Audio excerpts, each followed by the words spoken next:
शलाकया चक्षुरुन्मिलितं येन तस्मै श्रीगुरुवे नमः।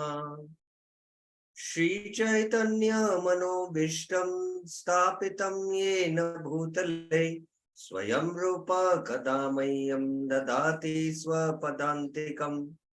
वन्देऽहं श्रीगुरो श्रीयुतपदकमलं श्रीगुरुं वैष्णवांश्च श्रीरूपं साग्रजातं सहगण रघुनाथान्वितं तं सजीवं साद्वैतं सावधूतं परिजनसहितं कृष्णचैतन्यदेवं श्रीराधा कृष्णपदान् सहगण ललिता श्रीविशाखान्वितांश्च नम ओं विष्णुपादाय कृष्णप्रेष्ठाय भूतले श्रीमते भक्तिवेदांत स्वामिन्निति नामिने नमस्ते सारस्वते देवे गौरवाणी प्रचारिणे निर्विशेष शून्यवादी पाश्चात्य देश तारिणे हे कृष्णा करुणा सिंधु दीनबंधु जगतपते गोपेश गोपिका कांत राधा कांत नमस्तुते। तप्त कांचन गौरांगी राधे वृंदावनेश्वरी वृषभानुसुते देवी प्रणमामि हरिप्रिये। वाञ्छाकल्पतरुभ्यस्य कृपा सिन्धुभ्य एव च पतितानां पावनेभ्यो वैष्णवेभ्यो नमो नमः।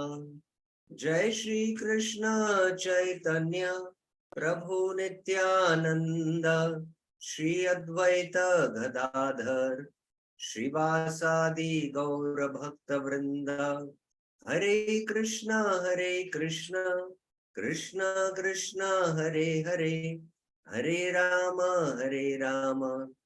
Ram Ram Hare Hare. Hare Krishna.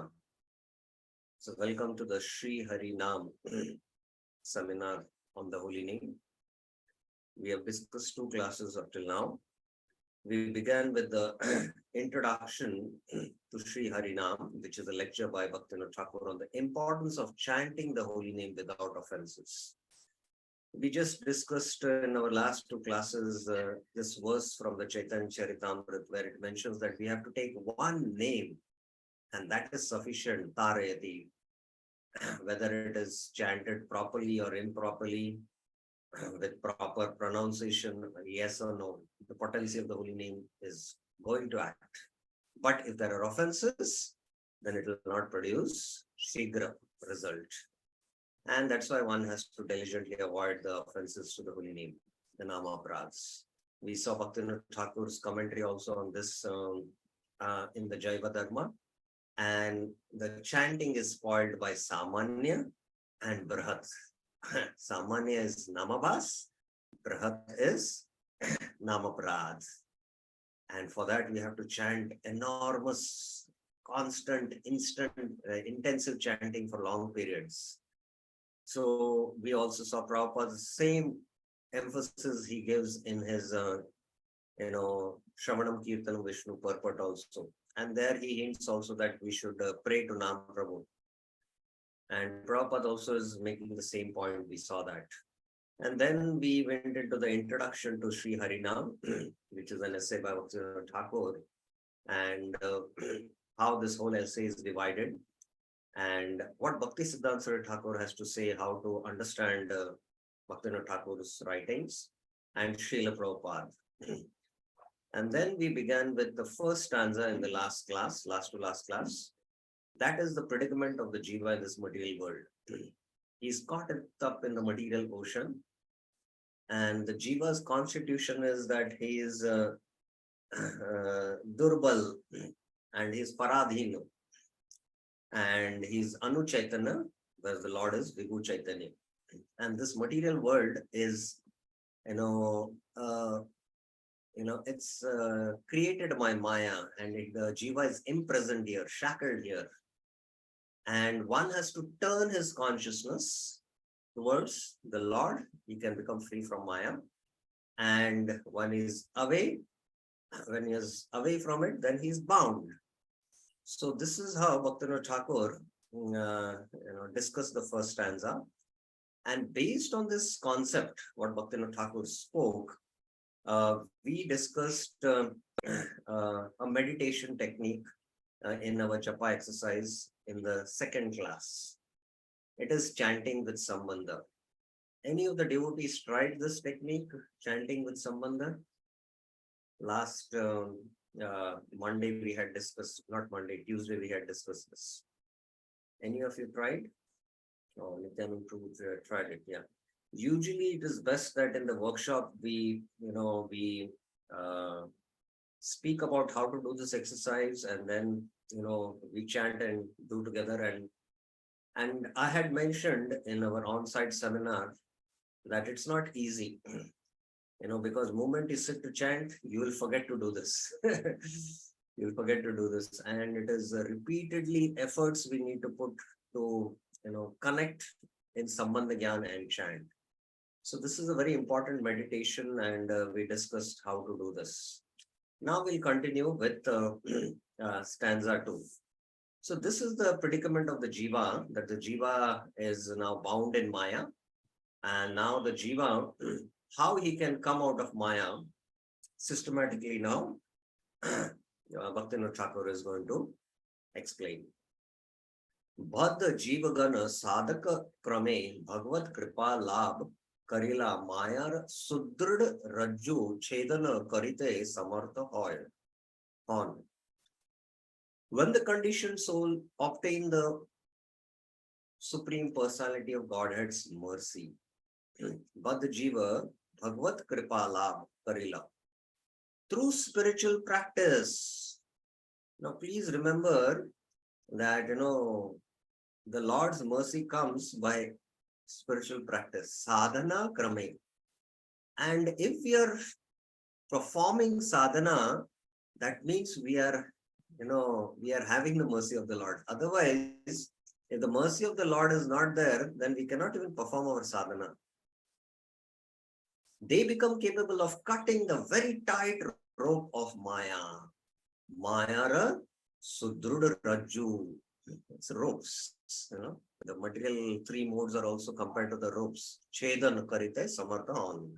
Then they'll be capable of cutting it. Now, this is a footnote. Vidwan Gaurampur is saying, I have translated sadhana as spiritual practice throughout.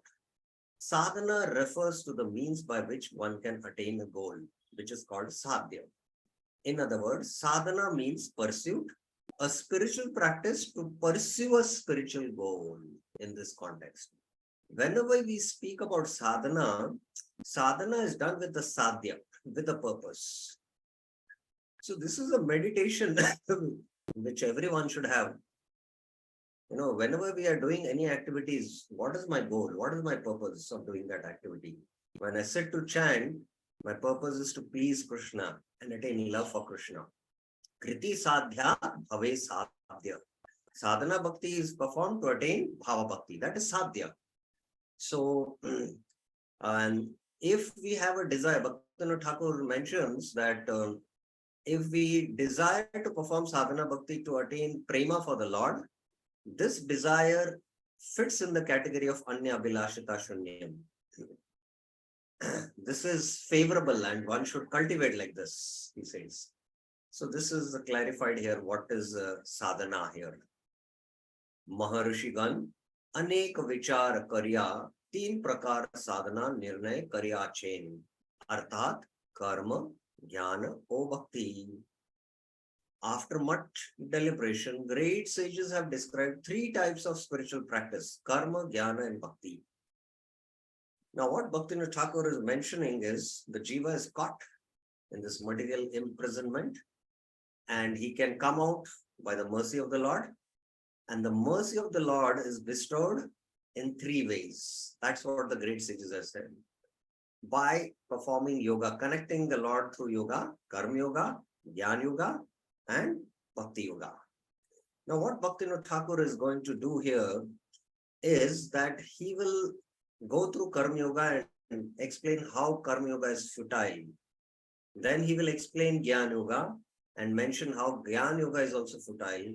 And then he'll come to Bhakti Yoga. And how by Bhakti Yoga you can get the mercy of the Lord and attain or come out of this material existence. And among the Angas Bhakti, it is chanting. And then he will come to the offenses. So he's going to systematically build. And we might feel, array, we are practicing Bhakti, why we need to hear about karma and gyan. We need to hear because the more we understand how these other paths are futile and how glorious is the path of bhakti, the more meticulously we will practice bhakti. So that's why we need to hear and understand this. Great sages who are aware of the true nature of Bhagavad Dharma and their followers in Bhagavad Dharma, in accordance with the teachings of the Supreme Lord Himself, have described the means for liberation from material illusion, Maya. Now, anyone has any idea who are these great sages which Bhaktivinoda Thakur is referring? Who are great sages who have deliberated and come up with that there are these three paths? Any idea? Anyone has? Whom this refers to, the great sages?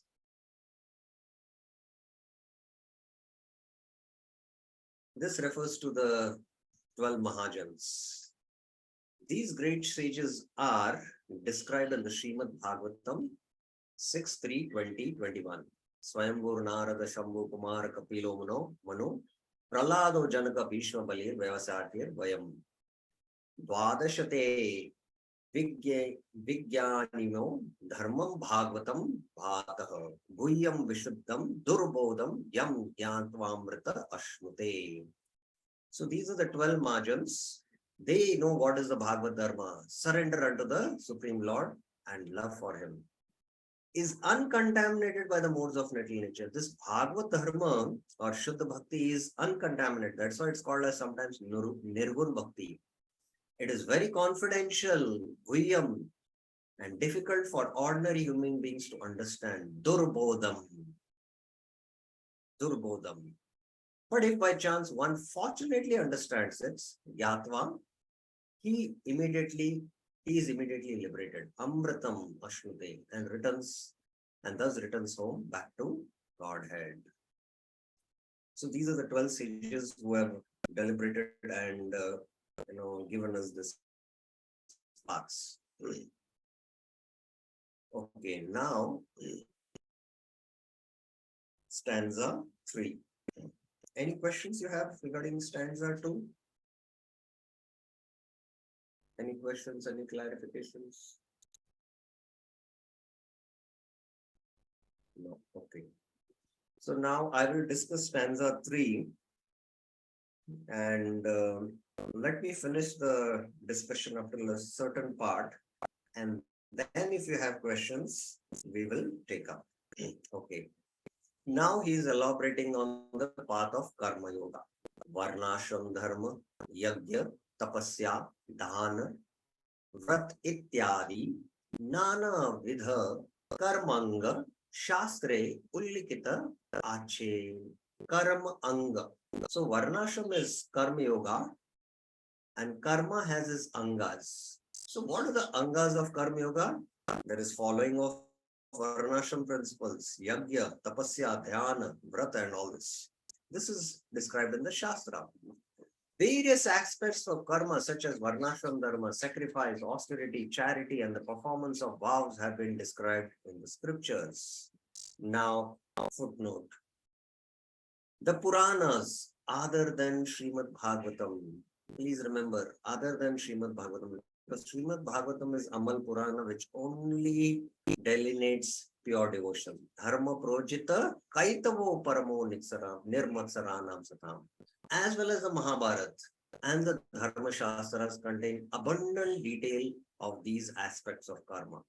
So even the other Puranas, apart from the Srimad Bhagavatam, also don't exclusively focus on pure devotion. You should remember that. और समस्त कर्मेर भिन्न भिन्न फल से समुदय शास्त्र कहियत हयाचे. The varied results of those activities are described in all those scriptures. So when you perform karma, then there is karma phala. And these karma phala also is also described in the scriptures. फलगुली पृथक करिया विचार करिले धेका याया ये स्वर्ग भोग मर्त्य सुख भोग सामर्थ्य रोग शांति और उच्च कार्य अवकाश इहार प्रधान फल. So if you analyze, upon analyzing those results, Falaguli Pratak Kariya Vichar, if you analyze those results, it can be seen that enjoyment of Swarga, Swarga Bhog, enjoyment of mortal happiness, Martya Bhog, attainment of extraordinary capabilities, Samarthya, cure of diseases, Roga Shanti, and the opportunity to engage in superior duties are the primary results. Uccha Karya Avakash, Ihara Pradhan Fal. So these are the results of Karma Yoga. Rupa Falakite Pratak Karila are Samast Fale Maike Palya Pratita Hoge. Setting aside the result of opportunity to engage in superior duties. So among all these phala, except one, Bhaktivinoda Thakur is separating that Uccha Karya Avakash. Uccha Karya Avakash Rupa, the superior duties. It will be evident that all of the other results are illusionary. Maya ka boliya ho gayi. They are all illusionary. All these other results. Elaborate on this. Swarga Bhog, Martya Sukha Bhog, Aishwarya. Yaha karma dwara jiva labh kare, say samuday nashvar. All that the living entity attains through karma, enjoyment of swarga, enjoyment of mortal happiness, attainment of opulence, and other extraordinary capabilities are impermanent. They are nashvar. They are nashvar. Chakra samuday vinashta hoya yaya.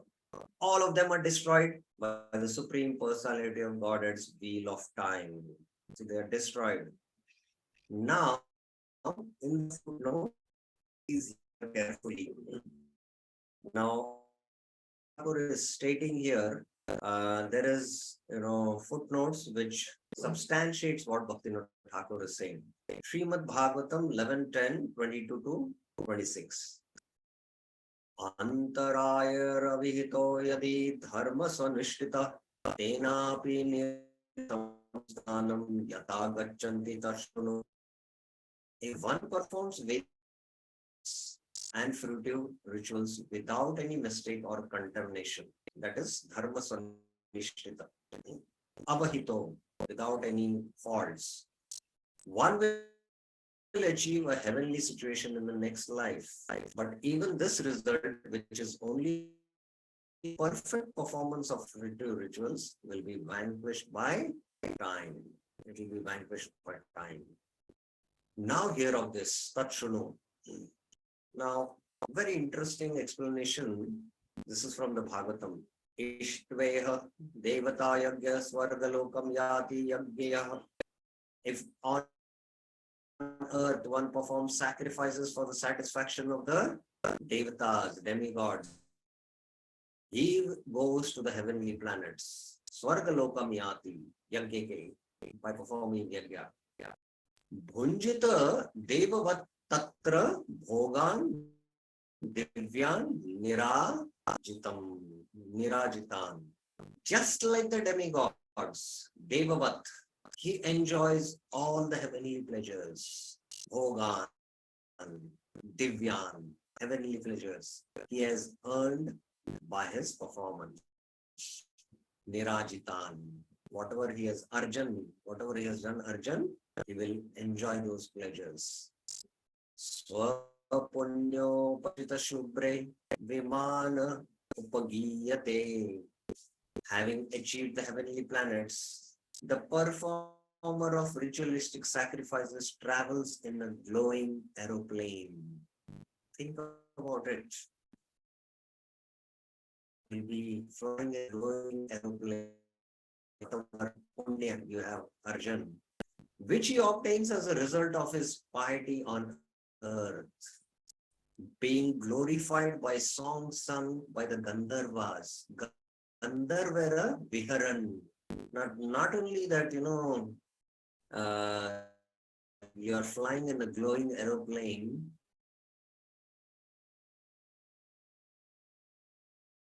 for your pleasure, and you can understand what the Gandharva's voice is and what is the musical instruments they use. Now here on earth, we have in our harmonium, the high octave, the low octave. Only three different octaves are there, but on the Gandharva planet there are 8 levels. And this is the musical entertainment.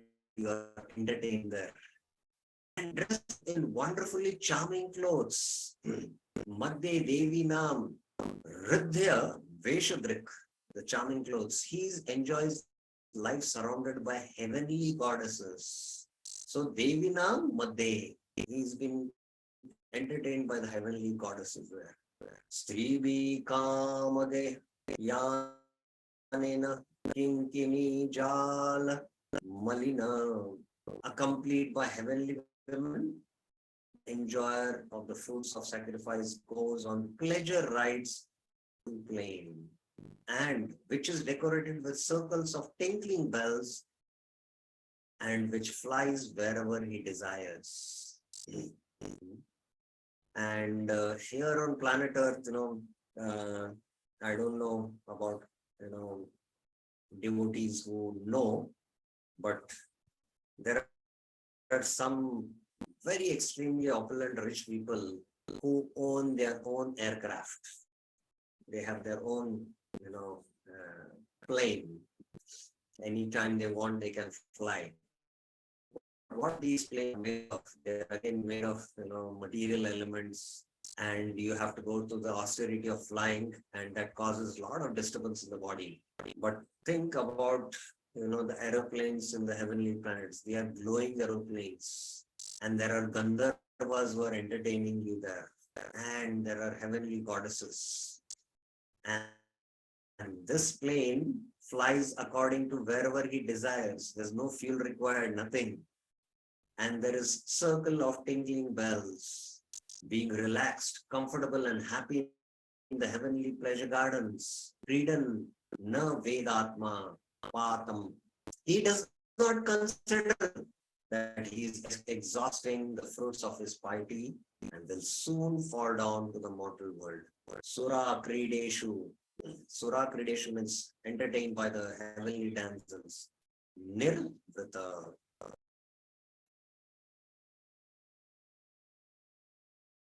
Tavat samodate swarge yavat punyam samapyate. Until his pious results are used up, the performer of sacrifice enjoys life in the heavenly planets. Sina punya patantya arvag anicham kala chalita. When the pious results are exhausted, however, he falls down from the pleasure gardens of heaven, being moved against his desire by the force of eternal time. So a very elaborate discussion is given of what, by performing karma, what we are going to attain. Now, in the heavenly planets also, sometimes heaven is also called as Amar, because, you live there for a long time. But actually there is no death in the heavenly planets. So, but here it is mentioned that he will fall down and Martyaloka. So, actually there is no death in the heavenly planets. when his punya is exhausted, he is pushed down. He's pushed down. And because now he's attached to all these heavenly opulences, he feels so much, bereft of all this that while moving down, he gives up his body. So there, while gliding down, death happens too. But at heavenly planets, there is no death. And that's how Shine Punne Marte Lokam Vishanti, as Bhagavad Gita also mentions. Now, after describing this, Bhaktivinoda Thakur concludes. Sahi sakala phala dwara Maya bandera vinasha hoya dure thako ko taha kale krama vasana yoge aro drida hoite thake. What to speak of destruction of bondage to Maya? All these phala dwara Maya bandhan vinash hoya dure thako. What to speak destruction of Maya? Through all those results over time, in combination with one's material propensities, the bondage to Maya becomes tighter. Taha kale kramaye vasana yoga ara drida hoite thako. So one becomes more and more attached to performing this punya and again going back and trying to enjoy the heavenly opulences. Instead of becoming free, Maya Raju, one becomes more tighter. Now, this Praman is there in the Kapil Shiksha. This is noted by in Srimad Bhagavatam in 332.13, Kapila. Athayo grahamedinan dharman eva vasan grihe kaman artham cha dharman swan dogdhi bhuya kripartitan. The personality of God had said, the person who center of household life derives material benefits by performing religious rituals, and thereby he fulfills his desire for economic development and sense gratification. Again and again he acts in the same way. Sachapi Bhagavad Dharmat Kama Muda Paranmukha Yajante Krituvir Devan Pitrimscha Shaddayanvita. Such persons are ever bereft of devotional service. Sachapi Bhagavad Dharma. They are bereft due to their being too attached to sense gratification. Kama Muda. And therefore, they perform various kinds of sacrifices. Yajate Kritubhir. To take great vows to satisfy the demigods and forefathers. Devan Pitramscha. And they are not interested in Krishna consciousness, devotion. All this they perform with great Shraddha, but they search api Bhagavad Dharma. They don't perform devotion service.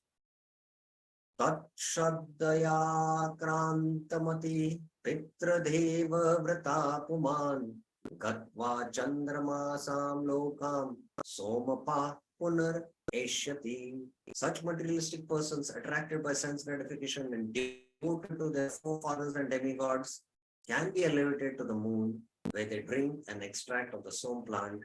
They again return to this planet. So Bhaktivinoda Thakur is mentioning how all these phala, except that Uccha Karya, all are dirty and all destroyed by Bhagavans. Now, Bhaktivinoda Thakur in stanza 4 explains Uccha Karya. This is very important for us to know as devotees. So I will take up this right now. But any questions up till now for stanza 3? Anything, any clarification has up till now what we have discussed?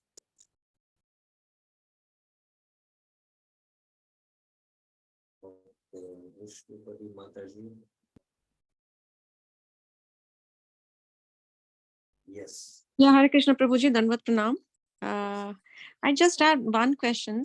The demigods, they also live in the heavenly planets? Yes. So, just to clarify on the point, Prabhu, you said that in the heavenly planets, there is no death. So, but then we also hear that, the demigods, they also have a lifespan, and they also, like, it is like far more than what we have. So how do we reconcile that? I just, for my understanding, Prabhu. Come again, what did you say? Yeah, in the heavenly planets, you Death, said, so how is do there you no understand death? that? Is there no death in the heavenly planets? Yeah, the heavenly planets are called as Amar.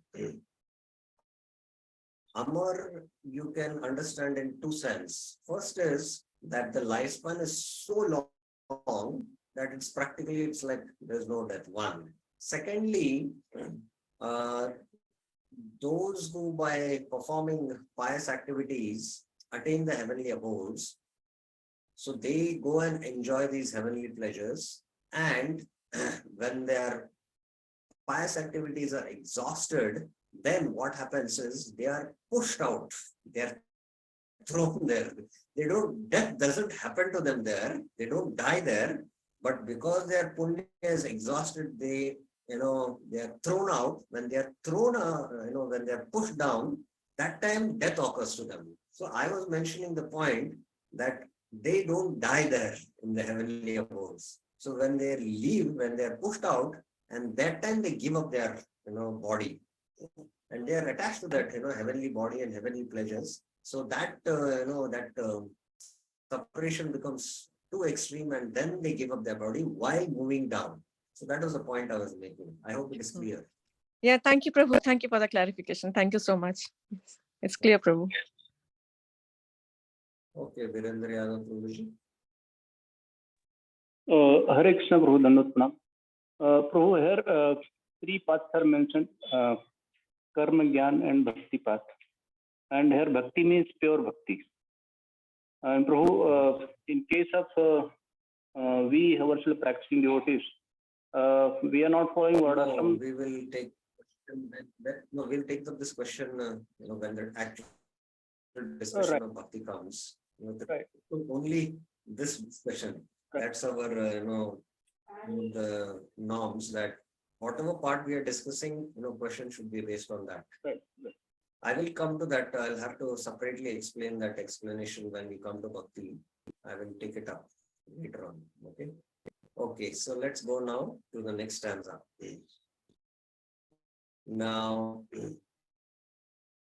stanza 4. Yadi uच्च कार्य वास्तविक करा ना होय, तबे उच्च कार्य अवकाश रूप फलित और निरर्थ होया उठे. If the superior duty is not factually engaged in, the result in the form of the opportunity to engage in the superior duty also becomes meaningless. Now, please mark this statement. Please meditate on the statement, because Bhaktivinoda Thakur had separated from all other fruits, and there is one, superior duty he had mentioned. So now he is taking up that if the superior duty is not factually engaged in, yadi uccha karya vastavik kara na hoy, the result in the form of opportunity to engage in the superior duty also becomes meaningless. Tabe uccha karya avakash rupa phalita o nirartha hoya uthe. Now, where does in the Bhagavatam this is mentioned? This point, or this philosophical point, is which verse in the Bhagavatam you can quote for this. Which verse you can quote for this? Anyone would like to try? Think about it.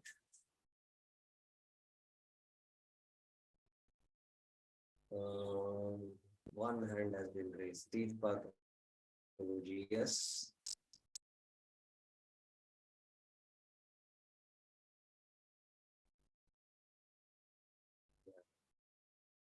Yes, Prabhuji. Which Hare Krishna, Prabhu, Dandavat Pranam. Prabhuji, Savay Punsa Para Dharma, Yatha Bhakti Radhakti. No, that's the definition of pure devotion. Pavan Balgul Prabhuji. Yes. धर्म स्वनिष्ठित पुंसां विश्वक्षेनो कदासया Yes, exactly. तदुपदायते कीर्तिं श्रम श्रमयैव केवलम्. Kevalam. Shama eva hi kevalam. Yatha Bhagavate, as stated in the Bhagavatam. Dharma sunishtitah pumsam vishwaksena katasuya notpadayed yadiratim shama eva hi kevalam. Now, this verse has to be very carefully understood, and we will go into Prabhupada's purport into it. The occupational activities a man performs, dharma swanishtita pumsa, swa anushtita. So the dharma here refers to the varnashram dharma. Swa anushtita means according to your varna and ashram. A brahmana has to do his brahmana, varna and ashram duties. A kshatriya has to do his kshatriya, varna and ashram duties. So according to one's nature, one's psychophysical nature, he is doing his activities, but all that is performing Vishwaksena Katasuya, so that he can, do more and more the Bhagavad Dharma activities or the devotional activities of Shravanam, Kirtanam and Vishnu Smaranam.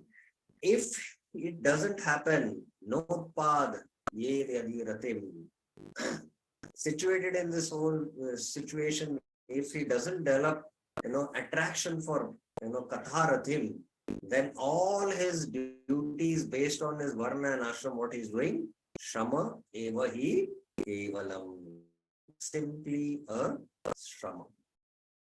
Now, this is very, very important, and this is one field which, we need to really study carefully in today's modern context, so that how we can perform our angas of bhakti, devotional angas of bhakti, so that we can develop attraction to hearing the messages of the Lord. Now, Bhaktivinoda Thakur and Srila Prabhupada explain that there is the gross body and the subtle body, and there is the soul. So there are three things. Now, the gross body has certain, requirements. Now, in a house, based on your status, if there's no, good house, there are no lot of grains at home, then you cannot sit and chant. You are not a person who is going to do madhukari and, beg from house to house and get grains and cook. No, we need certain, standard of a kind of a house where we can be properly staying there. And then we need a lot of grains at home, so that there is food need is taken, food, shelter and home. This is what we say. And this is the gross body requirement. Everyone knows, and everyone based on, his position in the Varnashram or his status today in the modern world, he knows that he needs a particular kind of a house. He cannot be satisfied in a small room with only a simple setting. No, everyone needs that. So this is the gross body. Then there is the subtle body need, sabhava. Now the sabhava, there are these three terms we need to understand. There is sabhava, there is swa karma, and there is swa dharma. Now, how do you know what is my nature? Once you see what kind of activities I'm inclined to, what is my mental inclination? I'm inclined to do more of, shastric study. So that's your nature, intellectual study. That's your swabhavas of a Brahmana. I'm more interested to do, fundraising for the temple. So then your nature is, I'm more into business. Is my swabhavas of a Vaishya. I'm more interested in doing management activities. That makes my swabhava is that of a Kshatriya. So there is swabhava, there is swakarma accordingly, and there is swadharma. This swadharma is dharma swanishtita pumsan. So everyone based on their nature is going to act.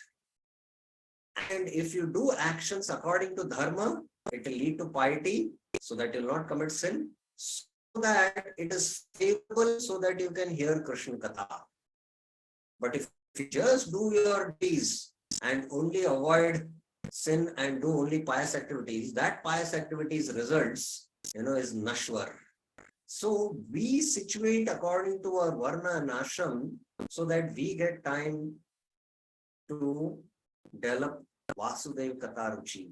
If we don't get that time to do Vasudev Katha Ruchi, and then it is Shamaiva Kevalam. So today in modern context, we can see, sometimes there are devotees who are businessmen and they take up to devotional service, but they are so much absorbed in, earning their livelihood. There's a hard struggle out there. They don't have time for chanting Hare Krishna. So we should, based on our nature, do activities because that's our sabhava, but do such activities in a balanced way so that we get more time to do devotional activities and develop attraction for Krishna Katha. Otherwise, even from the Varnashram point of view, all your, activities based on your sabhava, Swadharma and Varnashram Dharma is simply waste. So this is a very, very important verse, and let us see what Prabhupada has to say. This is Prabhupada's purport. There are different occupational activities in terms of man's different conception of life. Another point I forgot to mention, that Bhaktivinoda Thakur makes a point that the gross body needs, that is maintenance, that particular kind of house and, basic needs, then we need to be engaged according to our nature. That is the subtle body. So when the gross is aligned with the subtle, then only the soul can gradually be elevated. Bhaktivinoda Thakur makes this point. So if, person is a businessman, he's having a particular status, he's having a opulent house, and he's taken up to devotional life, and he, there is a lot of losses, and he's not able to, now have that opulent house. He's in a small house. He'll not be happy. He'll not be able to chant peacefully. On the other hand, that businessman, he has the inclination to collect funds for the temple because that's his nature. But he's been told, go and do research, into the Acharya's commentaries and find out the Sanskrit meanings of this. He doesn't have that nature. If you tell him to hear a Krishna Katha, he's ready to hear. But go and do research. So it is not his nature. So his sabhav or subtle body, there is dissatisfaction. There is an incompatibility between the soul and the gross body because the sabhav is not engaged accordingly. So the gross body has to be aligned to the subtle body's nature, and then the soul is aligned to gradually make elevation. This is what Bhaktivinoda Thakur mentions in one of his works. So it's very, very important for us to understand. So let's come to Prabhupada's purport and then we'll take up the questions. There are different occupational activities in terms of man's different conceptions of life.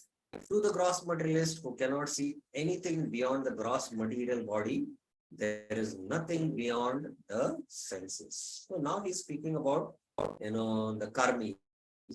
Now these are religious karmis.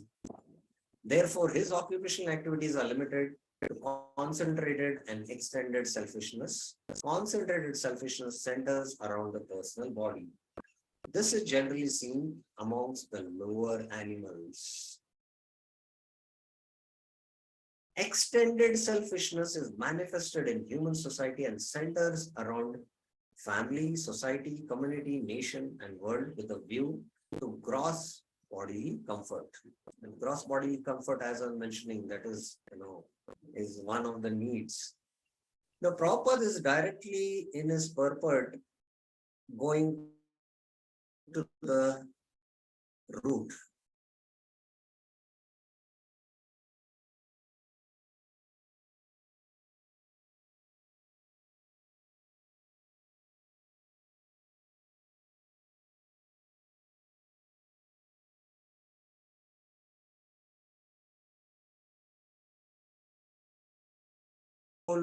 being directly engaged into all the gross needs and the subtle needs. But Prabhupada is even Gyan Yoga, because today it is not practical. Above these gross materialists are the mental speculators who hover aloft in the mental spheres, and their occupational duties involve making poetry and philosophy or propagating. Oh, voice is breaking. Huh? Just a minute. Let me see my connection.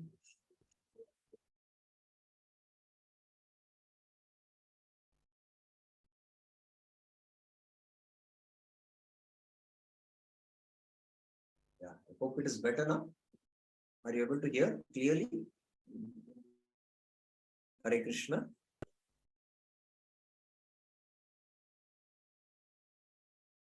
I hope it is clear now. Yeah, okay. So Prabhupada is speaking about now the Gyanis, and their occupational duties involve making poetry and philosophy or propagating some ism with the same aim of selfishness limited to the body and the mind. So this is about the Gyanis now. But above the body and the mind is the dormant spirit soul, whose absence from the body makes the whole range of bodily and mental selfishness completely null and void.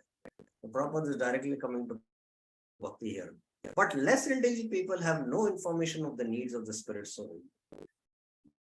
Because foolish people have no information of the soul and how it is beyond the purview of the body and the mind, they are not satisfied in the performance of their occupational duties. So just engaging in occupational duties without performing the soul's dharma, it is pure devotional service, then Shramaival Kevalam.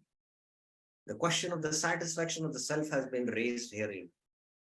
Now, where is the question of the satisfaction of the self raised? Where has it been raised? Where this question has been raised of self-satisfaction? Where is the question of self-satisfaction raised? Prabhupada is saying that, but where it has been raised? My question is to you all. Where it has been raised? Anyone knows? Think about it. Where is the question of self-satisfaction being raised? There is some connection.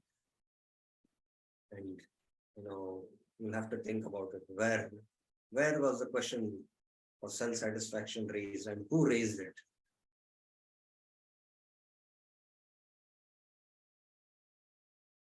Anyone? Anyone would like to try?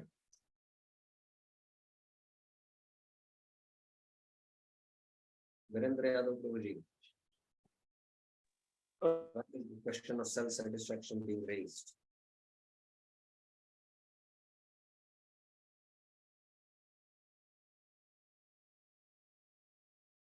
Anyone else would like to try? Okay.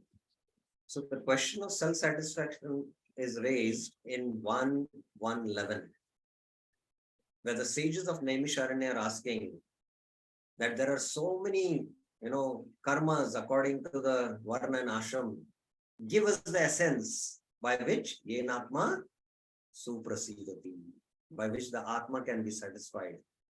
And this was answered. Where is this answered? Where is this answered? By Sutta Goswami of Yenatma Suprasidati. Where is it answered? Where is it answered by Sutta Goswami? Pavan Bal Govind Prabhuji, yes.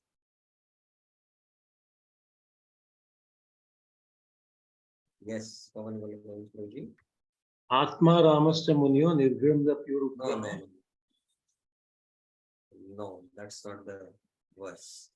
It has been answered in 1:2:6, not 1:1:6, 1:2:6. Savai Pumsan Paro Dharma Yato Bhakti Radokshaje Ahetuki Apratiyata Yayatma Suprasidati. The Atma can be only satisfied by pure devotion. And this pure devotion is further explained in verse 7.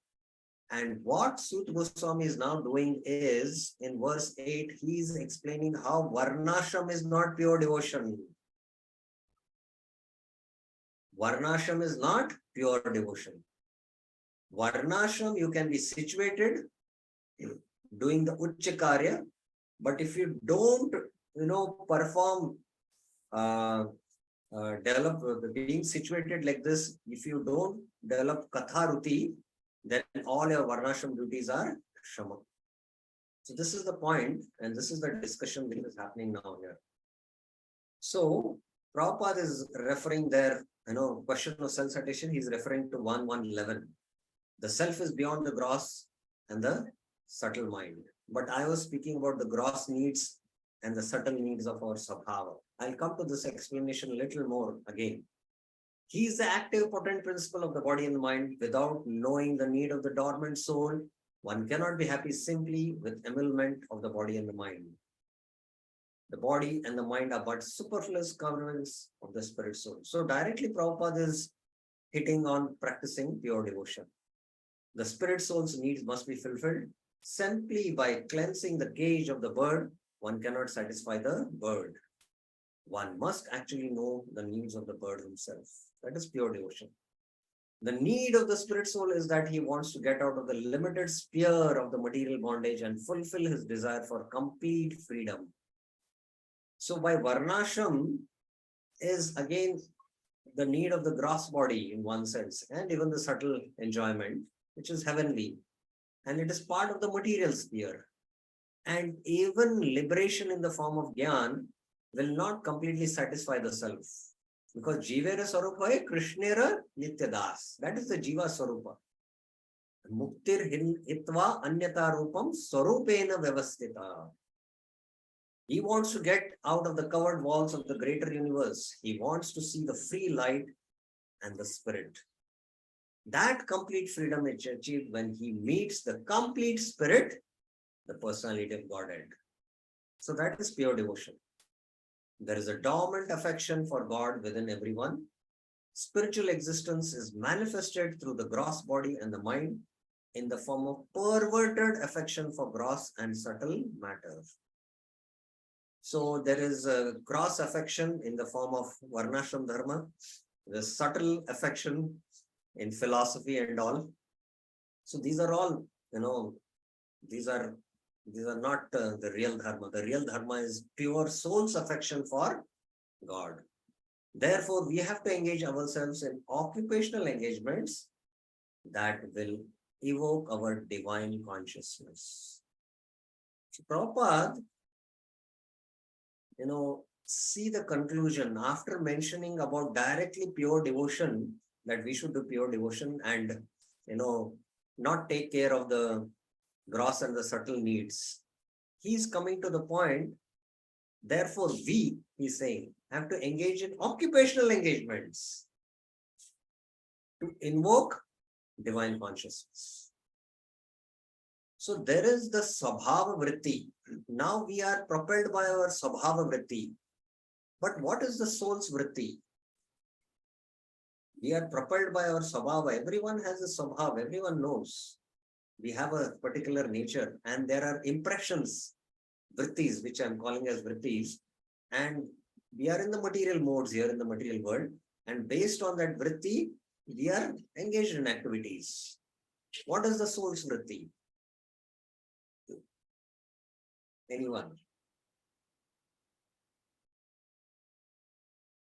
What is the soul's Vritti? Prashant Shambhakaruji, yes.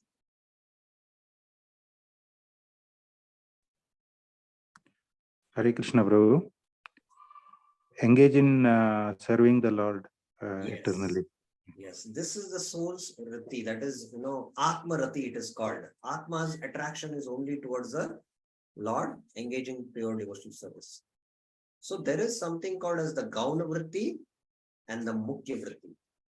The Gauna Vritti is the impressions or the engagement based on our nature, subtle body. And the Mukhya Vritti is engagement of the soul in pure devotional service. Now, my question to all of you is, now, as long as we are not liberated, that means as long as we are not transcendental to the three modes, till then, we need to understand that, there is the Gauna Vritti also. And this Gauna Vritti activities have to be done so that we can perform more and more devotional activities. We can perform more and more devotional activities. But once we transcend the modes, that is, once we are on the transcendental platform, then Mahatmanastu Mam Partha Daivim Prakriti Mashrita Bhajante Ananya Manaso Gyatva Bhutadim Abhyayam Satatam Kirtayantu Mam. So once you are now transcended the modes, then it's only the vrittis of the soul. There is constant engagement in devotional service 24 hours. So my question to all of you is that, are we performing Mukhya Vritti, or are we performing Gana Vritti, or are we performing both? What is our understanding? And you have to clarify that. I hope it is clear, my question.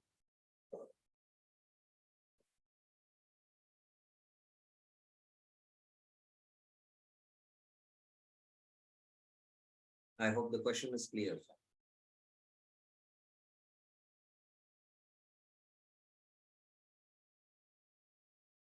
I'll ask Nityanand Priya Prabhuji. Nityanand Priya Prabhuji, are you there?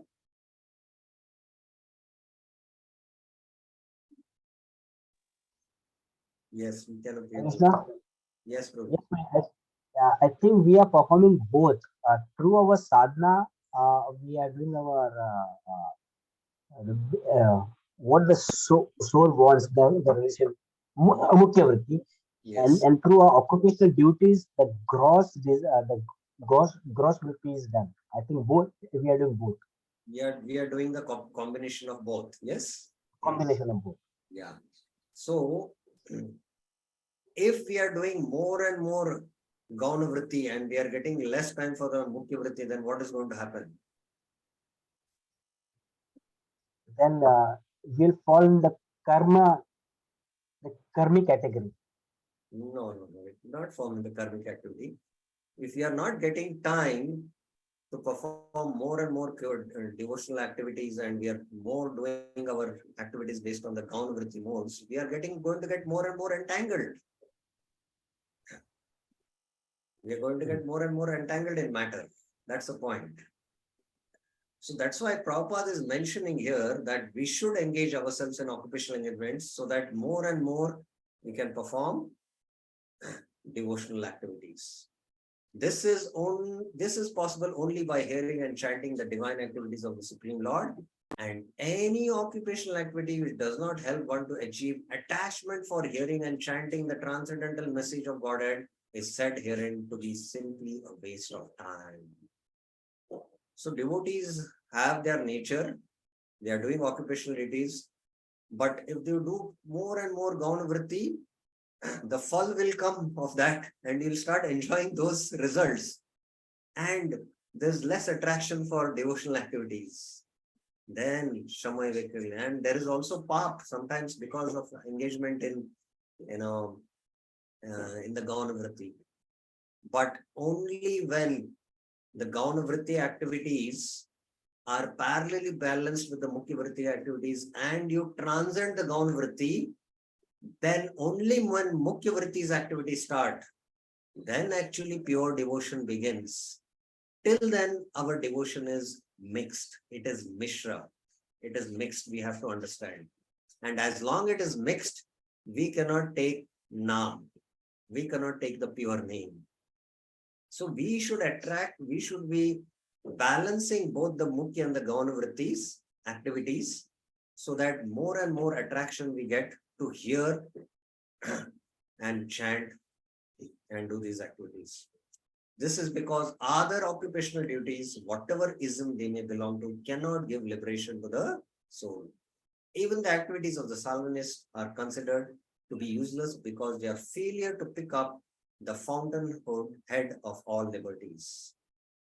So they fail. They think, Mukti is, the fountainhead of all liberties. The fountainhead of all liberties is Jivera Swarupoy Krishnera Nityadas.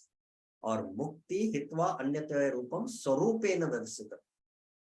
Just becoming free from the gross and subtle bodies, the soul is liberated.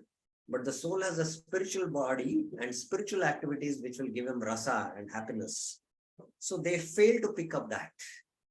The gross materialist can practically see that his material gain is limited only to time and space, either in this world and in others. So this is what Bhaktivinoda Thakur discussed, and we discussed the many Bhagavatam purports on that.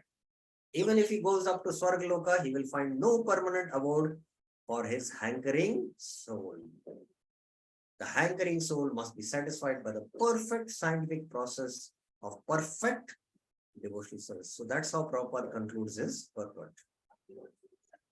Now coming back to this discussion, which I will end now and then take up questions. Varnasham Rupa Dharmera Mula Tatpare A Swabhava Anusare Samsarika or Sharirika Karmera Vibhaga Dwara Anayas Manavera Samsara or Sharir Yatra Nirva Hobe. The fundamental purport of dharma in the form of Varnasham Rupa Dharmera Mula Tatpare is this. Through the division of familial and bodily activities in accordance to one's conditioned nature, we are all conditioned, our conditioned nature, man's family and bodily maintenance can be carried out easily. So if we are in our bodily maintenance working 10 hours, 15 hours, 18 hours a day, then where are we going to perform devotional activities? Taha hoila, Hari Katha Alochanar, Anek Avakash Labh hoye. So we should engage in occupational duties for family and bodily maintenance. What then happens? There will be plenty of opportunity for discussing Harikatha. So where that is now possible today, where, in Sunday once, to come for a Sunday feast, we are struggling, managing all our things so that we can somehow come for one class. The Kshatriyas were, according to Varnashram, ruling and managing a kingdom. Every day they have to spend 6 hours hearing Harikatha. So that's how they were, managing their occupational duties. So they get to get time to hear Harikatha. Every day, 6 hours they used to hear.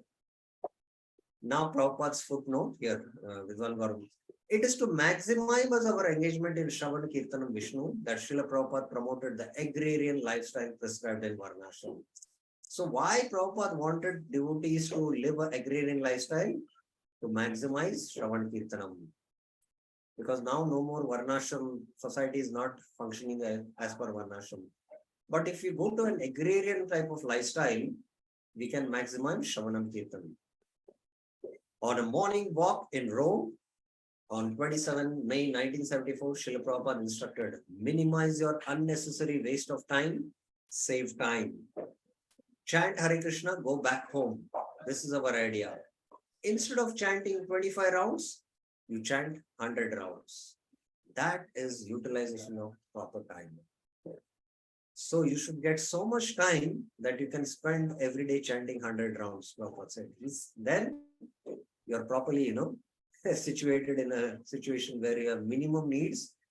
Everything is taken care. You're properly situated according to your nature, and you're getting time for hearing chanting.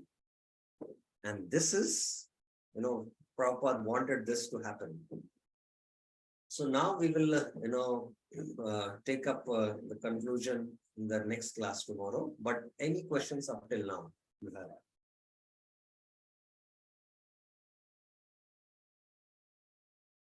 Any questions, any clarifications?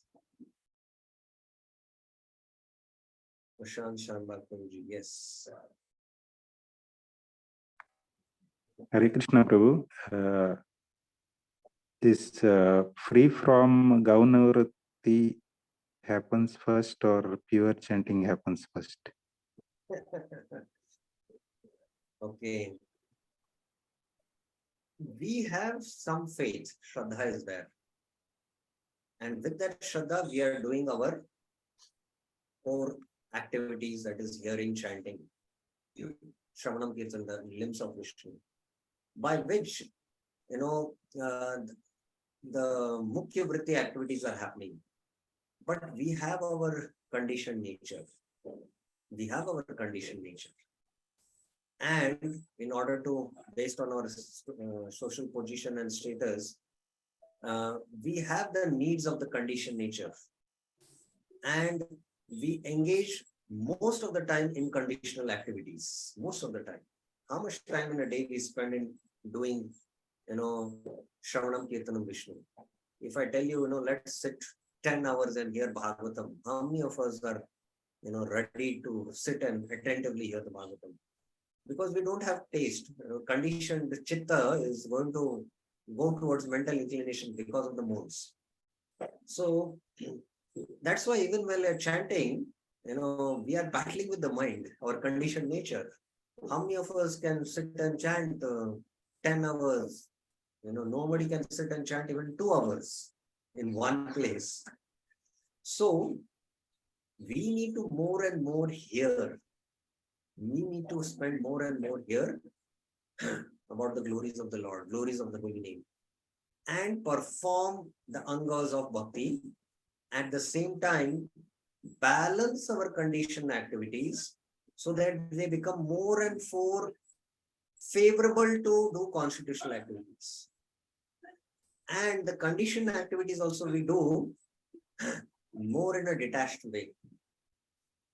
More and more we do those activities, that is karma, and that karma we offer it to Krishna. It is karma arpanam. It is not bhakti. It's not Shuddha bhakti. It is karma arpanam. It is mixed devotion. It is mixed devotion. But more and more we offer the results and we attain detachment and we become free from the conditioning. And when we are situated in transcendental platform, then actually bhakti begins.